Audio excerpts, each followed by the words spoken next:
Jean chapitre 19. 3. Le coup de lance.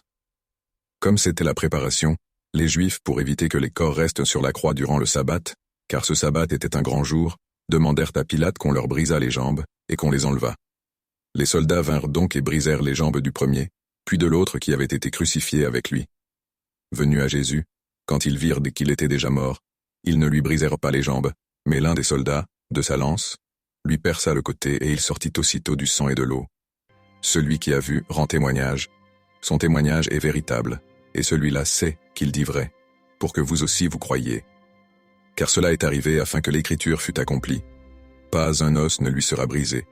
Et une autre écriture dit encore, ils regarderont celui qu'ils ont transpercé.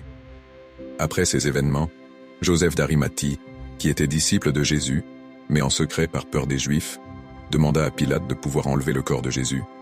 Pilate le permit. Ils vinrent donc, et enlevèrent son corps.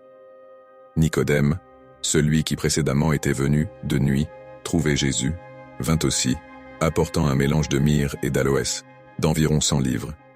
Ils prirent donc le corps de Jésus et le lièrent de linge, avec les aromates, selon le mode de sépulture en usage chez les Juifs.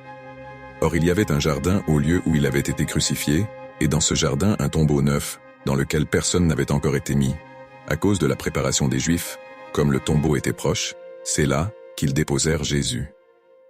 Fin du chapitre. Merci à vous de mettre un j'aime à cette vidéo et de vous abonner pour soutenir mon travail de diffusion de l'Évangile. Que Dieu vous bénisse.